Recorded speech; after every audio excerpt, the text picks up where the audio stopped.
দেশের জ্বালানি সংকট মোকাবিলায় সরকার ও বিরোধী দলের প্রতিনিধিদের সমন্বয়ে 10 সদস্যের কমিটি গঠনের প্রস্তাব দিয়েছেন প্রধানমন্ত্রী তারেক রহমান। সংসদে এই প্রস্তাব দিয়ে সরকারি দলের পক্ষ থেকে 5 সদস্যের নাম ঘোষণা করেন তিনি। বিরোধী দলকেও সমসংখ্যক সদস্যের নাম দেওয়ার আহ্বান জানান সংসদ নেতা।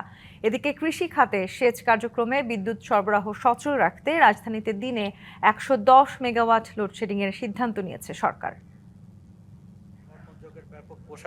জ্বালানি সংকট মোকাবেলায় করণীয় নির্ধারণে বুধবার সংসদে আলোচনার প্রস্তাব দেন বিরোধী দলীয় নেতা ডাক্তার শফিকুর রহমান। আর এতে সাই দেন সংসদ নেতা ও প্রধানমন্ত্রী তারেক রহমান।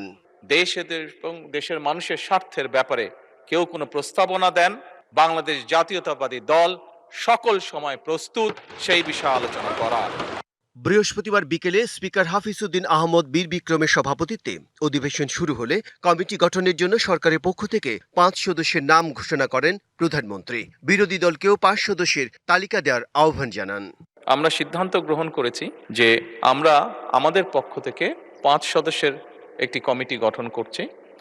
আমি আপনার মাধ্যমে বিরোধী দলীয় নেতা এবং বিরোধী দলকে অনুরোধ করব, ওনারাও যদি 5 জনের নাম দেন তাহলে এই 10 জন ব্যক্তি বসে এই বিষয়গুলোর উপর আলোচনা করতে পারে। কোনো পরামর্শ থাকলে এই কমিটির মাধ্যমে সেটি সরকারের কাছেও আসলো এবং সরকার সেটার মধ্যে কোনো বাস্তবতা থাকলে অবশ্যই সেটি কার্যকর করার উদ্যোগ গ্রহণ করবে। প্রধানমন্ত্রীকে ধন্যবাদ জানিয়ে দ্রুতই নাম দেওয়া হবে বলে জানান বিরোধী দলীয় নেতা। মাননীয় প্রধানমন্ত্রীকেও ধন্যবাদ বিষয়টাকে ইতিবাচকভাবে নেওয়ার জন্য। আমরা আশা করি এই সংসদ জাতীয় সকল সমস্যা সমাধানের কেন্দ্রবিন্দু হবে ইনশাআল্লাহ, এবং আমরা মনে করি এই সংসদের জন্য এটি একটি নবযাত্রা। এটাকে আমি সাধুবাদ জানাই এবং আমরা শীঘ্রই ইনশাআল্লাহ নামগুলো পেশ করব। এ সময় স্পিকার বলেন, সরকার এবং বিরোধী দলের এই ধরনের সদিচ্ছায় যে কোনো সংকট সহজে মোকাবেলা করা সম্ভব। আপনাদের এই বক্তব্যের ফলে জনগণের মনে অনেক আশার সঞ্চার হয়েছে। সরকার এবং বিরোধী দল এইভাবে যদি সহযোগিতার মাধ্যমে অগ্রসর হয়, দেশের যে কোনো সমস্যার সমাধান করা সম্ভব। আপনাদেরকে ধন্যবাদ। এদিকে জ্বালানি সংকটে দেশে 2000 মেগাওয়াট লোডশেডিং করা হচ্ছে জানিয়ে সংসদে জ্বালানি প্রতিমন্ত্রী বলেন, শহর এবং গ্রামের ভারসাম্য রক্ষায় রাজধানীতেও 110 মেগাওয়াট লোডশেডিং এর সিদ্ধান্ত নিয়েছে সরকার। স্বীকার করতে কোনো দ্বিধা নেই, এই উত্তপ্ত গরমে গ্রীষ্মে আমাদের অনেককেই বিদ্যুৎ সমস্যায় নাজেহাল হতে হচ্ছে।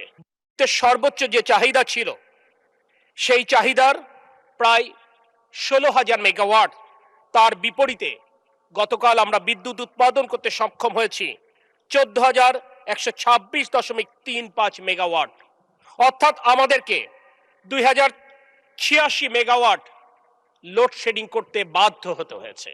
বিদ্যুৎ, জ্বালানি ও খনিজ সম্পদ মন্ত্রী ইকবাল হাসান মাহমুদকে সভাপতি করে 10 সদস্যের কমিটি পরিস্থিতি মোকাবেলায় যে ধরনের পরামর্শ দেবে সরকার সেভাবে কাজ করবে বলে সংসদে জানান প্রধানমন্ত্রী। সেটি সরকারের কাছেও আসলো। Bijan Kumar Das, DBC news, Dhaka.